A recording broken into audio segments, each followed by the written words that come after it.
Welcome to our series on design and verification of MIPS 32 based processor using system Verilog and UVM environment. So in the previous video हमने discuss किया था कि instruction set architecture क्या होता है और वो कैसे लिंक्ड होता है इंस्ट्रक्शन से, इंस्ट्रक्शंस क्या होते हैं। उसके बाद मैंने बताया था आपको कि हम अपने इस प्रोसेसर को डिज़ाइन करने के लिए MIPS 32 का यूज़ करेंगे, MIPS 32 आईसी का यूज़ करेंगे, राइट। उसके बाद मैंने ब्रीफ किया था कि कैसे एक असेंबली लेवल लैंग्वेज जो कि कुछ इस तरीके से दिखता है हमें, वो कैसे एक्चुअली मैप होता है हमारे इस 32 बिट में।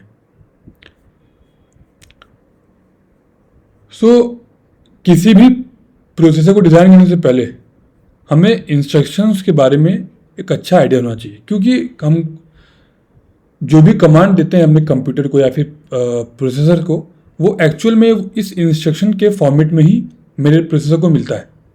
तो इसका एक अंडरस्टैंडिंग होना बहुत इंपॉर्टेंट है। आज की इस वीडियो में हम इसी के बारे में डिस्कस करेंगे। MIPS 32 में जो भी इंस्ट्रक्शंस होते हैं हमारे, वो कैटेगराइज हो सकते हैं इन 3 फॉर्मेट्स में। पहला हो गया रजिस्टर फॉर्मेट, दूसरा हो गया इमीडिएट फॉर्मेट और तीसरा हो गया जंप फॉर्मेट। हम एक एक करके तीनों को देखते हैं और डिकोड करते हैं इनके बारे में। स्टार्टिंग विथ रजिस्टर फॉर्मेट, जो मैंने कल आपको एग्जांपल दिया था, ये subtract R3 R5 and store in R1, वो एक्चुअली में एक रजिस्टर फॉर्मेट ही था। आज मैं इसको और अच्छे से एक्सप्लेन करता हूँ। देखिए, मैंने आपको बताया है कि मेरा जो इंस्ट्रक्शन होगा, क्योंकि मेरा आई से ये बोलता है कि मेरा इंस्ट्रक्शन 32 बिट होना चाहिए। देखिए, 0 से लेके मेरा जो इंस्ट्रक्शन स्टार्ट हुआ वो 0 से स्टार्ट हुआ और 31 तक एंड हुआ है। यानी कि ये मेरा MSB हो गया और ये मेरा LSB हो गया। 31 से 26 जो बिट्स होते हैं, यानी कि ये जो 6 बिट्स होते हैं, वो डिनोट करते हैं मेरे ऑपकोड को, राइट। ये 25 से 21 तक जो होता है, ये 5 बिट्स, ये मेरे रजिस्टर के एड्रेस को डिनोट करता है। यानी कि मैं इस जो भी एड्रेस लिखा है, मैं उस एड्रेस पे जाऊंगा, उस रजिस्टर में जो भी डेटा होगा मैं उसको फेच कर लूँगा, ठीक है। ये मेरा 5 बिट का एड्रेस दे गया, मैं इस 5 बिट के एड्रेस पे गया, फेच कर लिया। सेम इधर भी मैं वही करूँगा RT के लिए। मैं 5 बिट के डेटा जो एड्रेस है मैं वहाँ गया, उसमें से डेटा फेच किया और फिर उन दोनों को मैंने जो भी ऑपरेशन इसमें इस ऑपकोड में लिखा हुआ है, मैंने उस पर उन दोनों में परफॉर्म किया। उसके बाद वो लाके मैंने इस RD में स्टोर कर दिया, ठीक है। देखिए सारे ये 5 बिट्स के क्यों मैंने आपको बताया, क्योंकि मेरा जो रजिस्टर बैंक है वो 32x32 का है। यानी कि इसमें 32 अलग अलग रजिस्टर्स हैं, तो हर एक को 5 बिट से हम एड्रेसेस को डिनोट करेंगे, राइट। तो आपको समझ में आएगा कि हम ये 5 बिट्स को यूज़ करें, ठीक है। यानी कि इसके डेटा को फेच करिए, इसके डेटा को फेच करिए, दोनों पे जो भी ऑपरेशन ये डिनोट करा है वो करिए और उसको RD में स्टोर करिए। उसके बाद ये जो 5 बिट्स होते हैं, ये बोलता है शिफ्ट अमाउंट करने के लिए, आप कितने अमाउंट थे आप शिफ्ट करना चाहते हैं डेटा को। तो हम अपने इस प्रोसेसर में इसको यूज़ नहीं करेंगे। उसके बाद ये फंक्शन होता है। ये फंक्शन क्या होता है, एक एक्सटेंशन होता है कि आप अगर अपने जो ऑपकोड्स हैं उनको बढ़ाना चाहते हैं तो आप इसका यूज़ करके बढ़ा सकते हैं। आपने 0 कर दिया, उसके बाद जब 0 हो गया तो मतलब ये डिनोट कर रहा है कि इसके बाद आप यहाँ जाइए, इसको देखिए कि ये क्या बोल रहा है, ये वाला 6 बिट्स क्या बोल रहा है, उसके हिसाब से आप परफॉर्म करिए। तो हम लोग इसमें क्योंकि बेसिक है, हम बेसिक प्रोसेसर बना रहे हैं, तो हम लोग इसका भी यूज़ नहीं करेंगे। तो यानी कि हमारे जो भी रजिस्टर फॉर्मेट इंस्ट्रक्शंस होंगे, उसमें ये बिट्स और ये बिट्स 0 होंगे, ओके। इतना बात आपको समझ में आ गया। ये आप आगे एडवांसमेंट करना चाहते हैं इसमें, तो आप इनको यूज़ कर सकते हैं। तो अकॉर्डिंगली आप कोड करेंगे तो ये भी यूज़ में आ जाएंगे, ठीक है। फिर से हम एग्जांपल से समझते हैं अपने।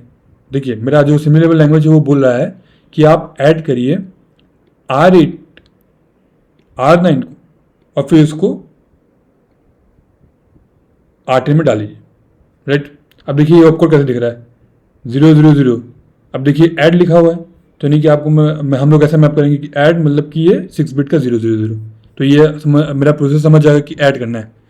उसके बाद R8, देखिए ये 8 है ना, तो R8 को रिप्रेजेंट कर रहा है। ठीक है, देखिए R8 मतलब 01000, ठीक है। तो ये मेरा R8 यहाँ से मेरा प्रोसेस समझ जाएगा, मुझे R8 रजिस्टर बैंक में जाना है। उसके बाद R9, तो वैसे मेरा प्रोसेस समझ जाएगा मुझे R9 रजिस्टर पे जाना है। ठीक है, उसके बाद इन दोनों पे ये ऐड परफॉर्म करेगा और उसको स्टोर करेगा इस R10 में। और देखिए ये मेरा 0 होगा, और ये सॉरी ये शायद गलती से प्रिंट हो गया है, ये भी 0 होंगे, ये 0 होगा क्योंकि हम लोग यहाँ पे यूज़ नहीं करेंगे। ठीक है, तो ये 0 होगा, ये 0 होगा। तो ये दोनों, ये जो पूरे 6 बिट ये और 5 बिट्स ये 0 रहेंगे हमारे प्रोग्राम में। ओके, सेम इधर आपने सब किया, सब मतलब कि अब आप यहाँ पे देखिए मैपिंग हुआ है, सब मतलब कि 0000001। तो यहाँ पे ये देखिए, ये जब मेरा प्रोसेसर इसको दिखेगा कि अच्छा ये 0000001 है, तो समझ जाएगा मुझे सबट्रैक्ट करना है। अब किसको किसको सबट्रैक्ट करना है, तो देखिए R8 की डेटा को उठाइए, R9 की डेटा को उठाइए, उनको सबट्रैक्ट करिए, उसको R10 में स्टोर करिए। बस ये मेरा होगा रजिस्टर टाइप फॉर्मेट। ठीक है, और जो भी मेरा रजिस्टर टाइप फॉर्मेट होगा तो उनका सबका फॉर्मेट यही रहेगा। ऑपकोड होगा, सोर्स रजिस्टर होगा, RT होगा, डेस्टिनेशन रजिस्टर होगा, ये 0 होगा और ये भी 0 होगा। ओके, समझ गए आप? तो ये तो बहुत सबसे इजी रजिस्टर फॉर्मेट जो है, सबसे इजी फॉर्मेट है। ओके, तो हम लोग जो डिफाइन करेंगे अब ऑपरेशंस अपने प्रोसेसर में, वो ऐड होगा, सब होगा, एंड होगा जो कि एंड करेगा, ऐड मतलब ऐड करेगा, सब मतलब सब्सट्रैक्ट करेगा, और मतलब कि दोनों डेटा का बिट वाइज और करेगा। ये शिफ्ट लेफ्ट करेगा, मल्टीप्लाई करेगा, ये जोर ऑपरेशन करेगा, ये एक्स नॉर ऑपरेशन करेगा, ये सब बिट वाइज ऑपरेशन करेंगे। तो ये सारे ऑपरेशन हमारा प्रोसेसर करेगा। ठीक है, तो ये तो हो गया मेरा R टाइप। अब जो सेकेंड टाइप होता है वो होता है मेरा इमीडिएट फॉर्मेट। ठीक है, ये थोड़ा सा इंटरेस्टिंग है और थोड़ा सा कॉम्प्लेक्स भी, पर मैं इसको स्टेप साइज में समझाऊंगा तो आपको ये ज़्यादा डिफिकल्ट नहीं लगेगा। ठीक है, देखिए इसमें क्या है कि आपका 31 से लेके 32 बिट जो 6 बिट है ये तो ऑपकोड को ही डिनोट करेगा। ठीक है, फिर ये RS 5 बिट्स का RS रहेगा। ठीक है, उसके बाद अगले 5 बिट्स मेरे RT को डिनोट करेंगे। ठीक है, और ये आखिरी का जो पूरे 16 बिट है ये आपके ऑफसेट को डिनोट करेगा। हम लोग इस 16 बिट को बाद में साइन एक्सटेंशन करके इसको 32 बिट में कन्वर्ट करेंगे। अब वो क्यों करेंगे, क्योंकि हमारा जो सारा डेटा रहेगा वो 32 बिट्स में रहेगा, तो हमको इसको भी 32 बिट्स में लेके जाना पड़ेगा, इसलिए हम लोग फर्दर इसका साइन एक्सटेंशन करेंगे और इसको 32 बिट्स में लेके आएंगे। ठीक है, अब मैं एक करके एक्सप्लेन करता हूँ आपको। देखिए पहले समझिए कि हम इसमें कौन कौन से ऑपरेशंस आते हैं। तो लोड ऑपरेशन इसमें आता है इमीडिएट फॉर्मेट में, स्टोर ऑपरेशन आपका इसमें आता है, ऐड इमीडिएट इसमें आता है, सब इमीडिएट इसमें आता है, स्लाइड लेफ्ट इमीडिएट इसमें आता है, branch if not equal to 0 इसमें आता है, और ब्रांच इफ इक्वल टू 0 इसमें आता है। ठीक है, ये हम लोग अपने प्रोसेसर में डिफाइन करेंगे, हम लोग जो कोड करेंगे। ठीक है, ये आखिरी में जो हॉल्ट है ये एक्चुअली में किसी फॉर्मेट में नहीं लिया करता। इसका क्या है ना, ये अगर मेरा प्रोसेसर दिखेगा कि जो 6 बिट्स हैं अगर ये कम्प्लीटली 1 है तो ये हॉल्ट ऑपरेशन हम यूज़ करते हैं अपने प्रोसेसर को फ्रीज करने के लिए। अब कुछ भी ऐसा सिनेरियो हो सकता है जिसमें हमें कंप्यूटर को अपने प्रोसेसर को फ्रीज करना हो, तो उसमें हम ये 31 से लेके 26 बिट्स को हम 1 कर देंगे, सबको 1 कर देंगे तो मेरा पूरा प्रोसेसर फ्रीज हो जाएगा। ठीक है, और जब सारा 1 रहेगा तो ये बाकी सारे जितने भी बिट्स हैं ये सब 0 रहेंगे। देखिए मैंने यहाँ पे मेंशन कर दिया इस चीज़ को कि अगर ऑपकोड 1 है बाकी सारे अदर फील्ड सब 0 रहेंगे। ठीक है, तो ये एक्चुअली में किसी फॉर्मेट में नहीं आता है। ओके, तो मैं एक करके सबको समझाता हूँ आपको कि सारे कैसे ऑपरेट करते हैं। देखिए लोड, ये एल डब्ल्यू मतलब लोड, एस डब्ल्यू मतलब स्टोर, एक ऐड आई, तो ऐड आई जैसे होगा वैसे ही ये ऐड आई, वैसे ही ये सब आई, इस एस एल टी आई, ये सब सब वैसे ही ऑपरेट करेंगे। ठीक है, तो मैंने हर एक कैटेगरी के एक एक इंस्ट्रक्शन को उठा के यहाँ पे लिख दिया है। अब मैं एक एक करके सबको समझाता हूँ। और ब्रांच इफ इक्वल टू 0, ये देखिए ये मैंने यहाँ लिख दिया है। ठीक है, अब हम एक एक करके इनको डिकोड करते हैं। राइट, देखिए पहले देखिए ये असेंबली लेवल लैंग्वेज में कुछ ऐसा दिखेगा, लोड R9 4 R8। ठीक है, अब इसका मतलब क्या है, तो देखिए यहां करता हूं मैं इसको, स्पेस अच्छा है। सो यहां देखिए ये बोल रहा है, अब पहले मैं आपको इसको वर्बली बताता हूं कि ये क्या बोल रहा है। ये बोल रहा है, अच्छा आपको लोड समझ में आ रहा होगा कि लोड करना है, क्या लोड करना है, आपको रजिस्टर लोड करना है। ठीक है, यानी कि आप R8 को डेटा, R8 में जो भी डेटा रखा हुआ है आप उसको निकालिए बाहर, उस डेटा में 4 ऐड करिए। ठीक है, उस डेटा में 4 ऐड करिए, फिर आप जो भी आपके पास लोकेशन आएगा आप उस मेमोरी लोकेशन में जाइए, वहां से डेटा फेच करिए, उसके बाद उस डेटा को ले जाके R9 में लोड कर दीजिए। ठीक है, अभी मैं इसको समझाता हूं। ठीक है, अभी मेरा ना ये कॉम्प्लेक्स लग रहा होगा पर ये बहुत सिंपल है। देखिए मैं क्या बोल रहा हूं, इसका मैं भी डिक्रिप्शन करता हूं। मैं बोला कि इसमें लिखा हुआ है R8, राइट, R8, ये देखिए R8 लिखा हुआ है ना, तो मैंने बोला R8, मैंने R8 में से अपना डेटा फेच किया। मान लीजिए कि मैंने एक ए डेटा फेच कर दिया। ठीक है, R8 में से ए मैंने फेच जो डेटा फेच किया वो ए है। ठीक है, डेटा फेच कर दिया मैंने R8 में से। अब इस ए में मैं प्लस करूंगा 4। ठीक है, अब जो मुझे ये मिला, ये जो मुझे 4 मिला,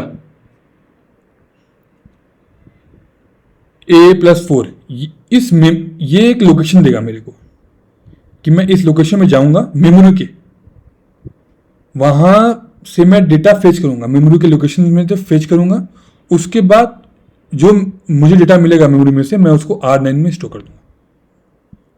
ठीक है, R8 में से डेटा मैंने निकाला A, उसमें मैंने 4 ऐड किया, राइट,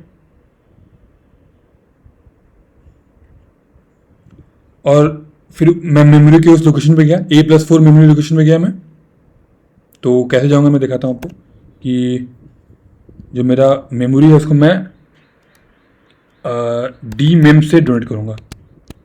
तो मैं वहां पे जाऊंगा, A + 4 पे जाऊंगा मैं। ठीक है, ये मुझे इस डी मेम के A + 4 लोकेशन पे डेटा दे देगा मेरे को। अब मैं इसको स्टोर कर दूंगा R9 में। ठीक है, समझ में आ गया।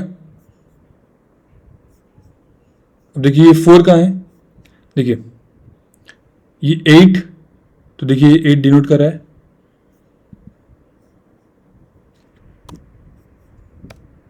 देखिए 8 डिनोट कर रहा है ना, ये 8 डिनोट कर रहा है, ये R9 ये 9 डिनोट कर रहा है, और ये जो 4 है मेरा, इसमें मुझे 4 ऐड करना है, ये 4 देखिए, ये आखिरी में ये देखिए 4 हो गया ना, 100। अब मैं इसको 32 बिट में करूंगा। ठीक है, इसको मैं 32 बिट में साइन एक्सटेंशन करूंगा, तो ये 16 से 32 बिट हो जाएगा। फिर मेरा R8 में से मैं जो डेटा फेच करूंगा वो भी 32 बिट का होगा। 32 + 32 बिट करूंगा तो मेरे पास एक 32 बिट का एक एड्रेस आएगा। मैं अपने डी मेम में जाऊंगा, डी मेम में से मैं उस एड्रेस में से डेटा फेच करूंगा। ठीक है, डी मेम में से मैं इस एड्रेस में से डेटा फेच करूंगा, उसके बाद मैं उसको R9 में स्टोर कर दूंगा। राइट, समझ में आया चीज। आप वापस से एक बार रिवाइंड करके इसको देखिएगा, आपको समझ में आ जाएगा। ठीक है, फिर वैसे ही लोड भी है। ठीक है। अब समझिए लोड क्या बोल रहा है। लोड बोल रहा है कि वापस से आप R8 में जाइए, डेटा फेच करिए, 32 बिट का डेटा फेच होगा, फिर उसमें 8 ऐड करिए। देखिए 8 दिया हुआ ना, 8 ऐड करिए, आपको एक 32 बिट का मेमोरी लोकेशन मिलेगा। आप उस मेमोरी पे जाइए, मेमोरी लोकेशन में जाइए और उसमें R9 के डेटा को स्टोर करिए। ये है इसका मतलब। तो ये मेमोरी में से लोड और मेमोरी में से स्टोर कर दिया, ठीक है। मतलब मेरे पास एक रजिस्टर बैंक होता है जो कि प्रोसेसर के सबसे पास में होता है। उसके बाद एक मेरे पास लेवल 1 कैशे होता है, उसमें डेटा स्टोर होते हैं। तो अगर मुझे उस लेवल 1 कैशे में से डेटा उठा के डालना है अपने रजिस्टर में, या फिर रजिस्टर का डेटा उठा के डालना है मेरे को मेमोरी लेवल 1 मेमोरी में, लेवल 1 कैशे में, तो मैं इन दोनों इंस्ट्रक्शन का यूज़ करूँगा। समझ गए आप। लोड मतलब कि आपको रजिस्टर को लोड करना है, स्टोर मतलब कि आपको मेमोरी में स्टोर करना है। ओके। अब देखिए ये तो बहुत सिंपल है। ये क्या बोल रहा है, ऐड इमीडिएट। अब ये देखिए जो रजिस्टर फॉर्मेट था उसी की तरह है, लेकिन इसमें हम लोग क्या करें ना, ये में हम लोग इमीडिएटली, जैसे हम लोग के वहाँ पे एक RS था, जैसे हमारे यहाँ पे ना, यहाँ पे हमारा एक RS था, एक RT था और एक RD था। मैं RS के डेटा को RT के डेटा में ऐड करता था, या फिर जो भी ऑपकोड में जो मेरा डिफाइंड होता था मैं वो करता था, उसमें दोनों ऑपरेशन परफॉर्म करता था, मैं उसको RD में स्टोर कर देता था। मैं हम लोग यहाँ पे ये करते थे ना, आर टाइप फॉर्मेट में। यहाँ पे क्या करेंगे हम, यहाँ पे मेरे पास RS तो है, ठीक है। मैं जो मुझे इसमें डेटा ऐड करना है, सब्ट्रैक्ट करना है, वो मैं यहाँ पे लिख दूंगा। उसके बाद मैं इसको इसमें R9 में डालूंगा, ठीक है। क्या बोल रहा हूँ मैं, R8 रजिस्टर बैंक के R8 लोकेशन पे गया, वहाँ से डेटा फेच किया, 32 बिट का डेटा है मेरे पास। फिर ये 10 कहाँ है, देखिए 10 देखिए लिखा हुआ है यहाँ पे, ये 101010, ठीक है।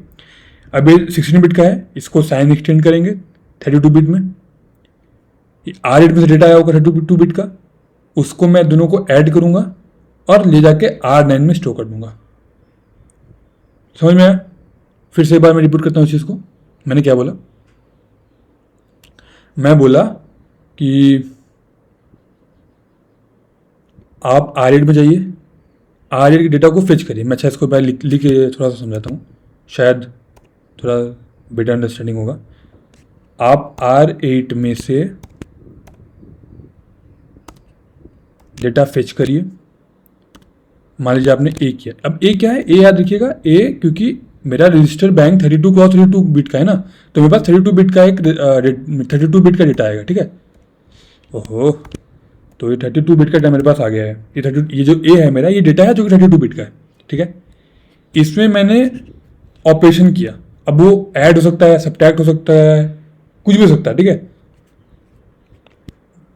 किसके साथ किया, ये जो आपका ऑफसेट वैल्यू है, देखिए लिखा हुआ है ये यहाँ पे 10, तो ये इसको मैं इमीडिएट से रिप्रेजेंट करता हूँ, इमीडिएट। अब क्योंकि देखिए यहाँ पे 16 बिट का है ना, मैंने आपको बताया कि ये 16 बिट का होगा, तो मैंने इसका 32 बिट साइन एक्सटेंशन किया होगा, ठीक है। तो 32 बिट का ये भी होगा, 32 बिट का ये भी, दोनों में ऑपरेशन हुआ होगा, ऑपरेट हुआ होगा, उसके बाद ये इस R9 में आके स्टोर हो गया होगा, ठीक है। ये फिर दोनों में जो भी ऑपरेशन हुआ है ये जाएगा आपका R9 में, ठीक है।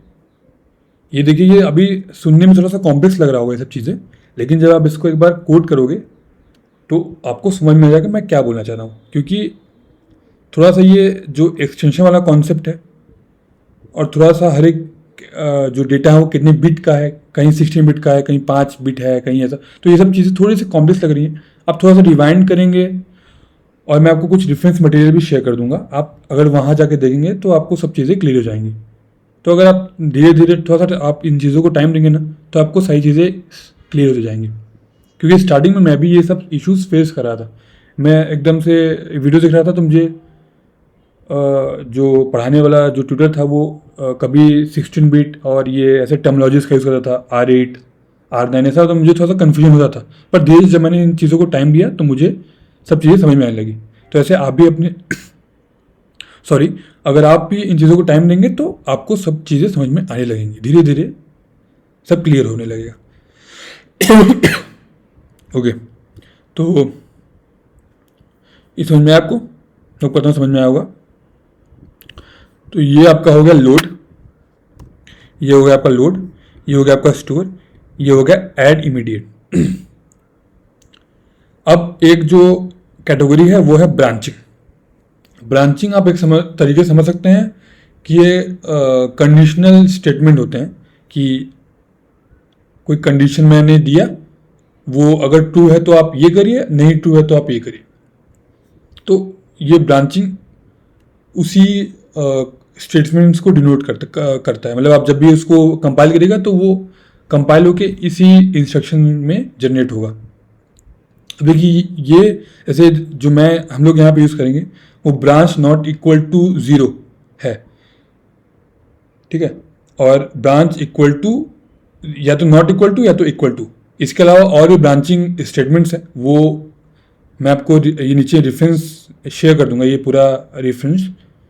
तो इस रेफरेंस में आप अगर चाहें तो अपने आरटीएल में इन इंस्ट्रक्शंस को ऐड कर सकते हैं। मैंने नहीं यूज़ किया क्योंकि इतने सारे इंस्ट्रक्शंस को ऐड करना थोड़ा कॉम्प्लेक्स हो जाता है, तो मैं चीज़ों को सिंपल ही रख रहा हूँ।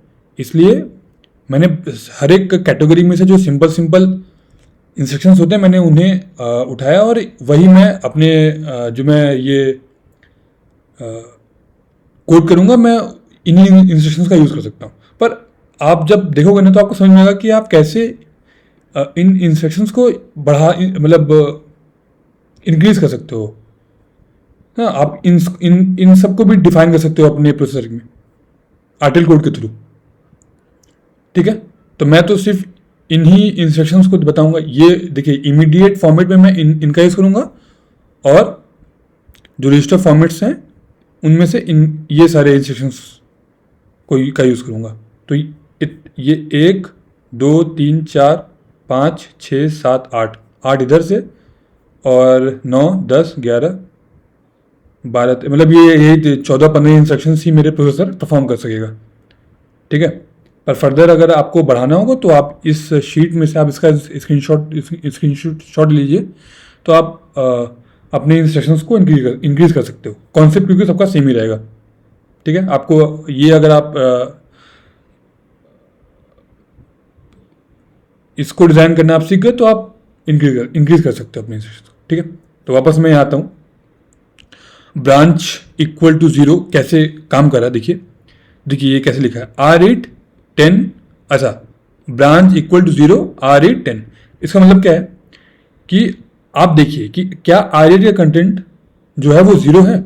अगर वो 0 है तो आप अपने प्रोग्राम काउंटर को 10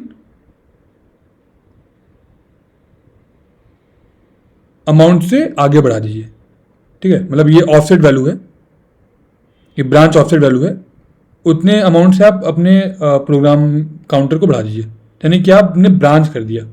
देखिए प्रोग्रामेबल काउंटर क्या करता है, एक के बाद करके इंस्ट्रक्शंस को मिल जाते हैं और वो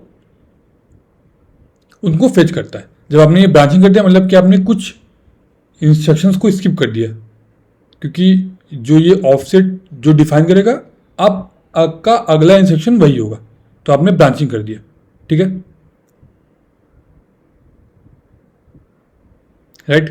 तो ये हो गया मेरा इमीडिएट फॉर्मेट इंस्ट्रक्शन। तो यही 2 इंस्ट्रक्शंस फॉर्मेट का हम लोग अपने प्रोसेसर में डिफाइन करेंगे। जो आखिरी टाइप है वो है हमारा जे टाइप। ये जे टाइप हम लोग अभी करंटली यूज़ नहीं करेंगे, लेकिन ये भी इजी है कि ये मतलब बहुत सिंपल है। ये ऐसा है कि बोलता है कि अगर ये ऑपकोड जे टाइप है तो आप जंप कर दीजिए इस मेमोरी लोकेशन को, ठीक है। यानी कि ये 6 बिट का ऑपकोड इसमें होता है और 16 बिट का ये टारगेट एड्रेस होता है। तो अगर ये बिट आपका जंप फॉर्मेट में आता है तो आप इस मेमोरी एड्रेस पे जंप कर जाइए। ये भी आपका इफ एल्स स्टेटमेंट में ही कई तरह मैप होता है, ठीक है, राइट। तो हम लोग इसका यूज़ तो नहीं करेंगे। मैंने आपको बता दिया कि हम लोग सिर्फ ये जो 5-6 कितने इंस्ट्रक्शन, मैं फिर से काउंट तो नहीं करूँगा, लेकिन ये 5-6 इधर है, और ये जो 6-7 इंस्ट्रक्शन है, ये यही 12-15 इंस्ट्रक्शंस को ही मैं यूज़ करूँगा अपने प्रोसेसर में। ओके, तो आज के लिए इतना ही। मैं आपको रेफरेंस मटेरियल शेयर कर दूंगा जिसमें आप MIPS 32 के बारे में इन डेप्थ पढ़ सकते हो, क्योंकि ये तो मैं बेसिक्स ही पढ़ा रहा हूँ अभी। तो अगर आपको थोड़ा इन डेप्थ नॉलेज और चाहिए तो आप इस रेफरेंस मटेरियल को प्रीफर कर सकते हो। सो आज के लिए इतना ही। Thank you. और मैं आप सबसे फीडबैक चाहूँगा कि मैं अपने कंटेंट में क्या इम्प्रूवमेंट कर सकता हूँ, ताकि आपको अगले जो भी वीडियोस मिले उनमें कुछ इम्प्रूवमेंट दिख सके। Thank you.